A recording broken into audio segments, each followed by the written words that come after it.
Jadi ini adalah soal keberpihakan. Begitu kita mengatakan kami akan berpihak pada mereka yang tidak punya rumah, yang penghasilannya kecil, solusi-solusinya itu muncul.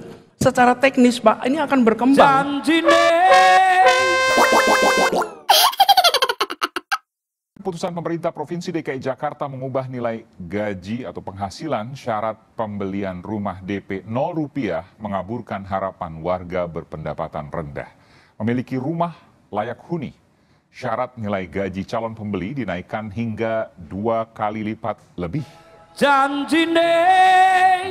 Warga DKI Jakarta berpendapatan menengah ke bawah kerap memiliki harapan untuk dapat memiliki rumah layak di ibu kota. Namun baru-baru ini Pemprov DKI menaikkan syarat nilai gaji bagi calon pembeli rumah DP 0 rupiah dari berpenghasilan 7 juta rupiah menjadi 14 juta rupiah. Syarat nilai gaji itu naik hingga 2 kali lipat. Verifikasi pembelian rumah DP 0 rupiah DKI juga mewajibkan bukti tabungan minimal 10% dari harga pokok unit selama 6 bulan. Sementara pakar tata kota Universitas Trisakti Nirwono Yoga menilai perubahan syarat gaji pembelian rumah DP 0 rupiah akan menggeser sasaran bagi kelompok ekonomi menengah ke atas. Program rumah DP 0 rupiah harus dievaluasi kembali. Yang pertama, target sasaran, di mana di awalnya adalah untuk masyarakat MBR dengan penghasilan 4 juta, kemudian berubah menjadi 7 juta, dan terkini adalah 14 juta, jelas menutup kesempatan bagi MBR untuk memiliki rumah DP 0 rupiah tersebut. Ini justru memberi kesempatan kepada kelompok menengah ke atas. Lalu bagaimana program pemenuhan bagi hunian bagi MBR tersebut ke depan? Anggota DPRD DKI Jakarta fraksi PDI Perjuangan Gilbert Simanjuntak menilai kenaikan syarat ini sebagai keputusan sepihak Pemprov DKI.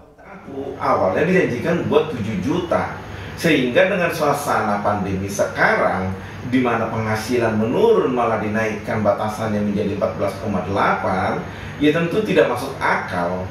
Ini menjadi tidak manusiawi, tidak menyentuh dengan masyarakat Jakarta, dan itu adalah keputusan gubernur sepihak. 41% warga Jakarta tidak punya rumah sendiri. Lalu kita siapkan solusinya. Dan solusi ini terlihat bisa dikerjakan. Bahkan private sector pun berminat untuk melakukan. Ketika masa kampanye, tentu ada yang mengatakan itu nggak bisa, itu nggak bisa. Ternyata sangat bisa, rumahnya tersedia. Jadi ini adalah soal keberpihakan.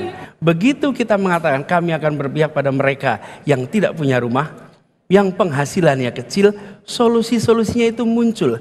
Secara teknis Pak, ini akan berkembang. Tentang DP 0% ada aturannya, memungkinkan. Ini adalah program untuk warga bisa sejahtera dengan mereka bisa memiliki rumah. Sandang, pangan, papan itu hak paling dasar. Kok boleh kita mikirin sandang, mikirin pangan, tapi papannya udahlah nyewa aja kalian. Tega itu loh, bilang nyewa aja, enggak lah. Kami justru akan membela rakyat supaya punya rumah, kami akan cari caranya. Alhamdulillah udah ada caranya, ini legalnya lengkap. Insya Allah gitu, nanti kita akan bikin aturannya, dan itu mungkin akan levelnya pergub atau perda supaya bisa dieksekusi. Dulu janjinya apa ya? Janji kami 0 rupiah, itu janji kita DP-nya. Tadi misalnya, janji saya adalah DP 0 rupiah, selalu janjinya ada DP 0 rupiah, dengan menggunakan aturan perbankan, dan aturannya memang 3,6 sampai 7 juta.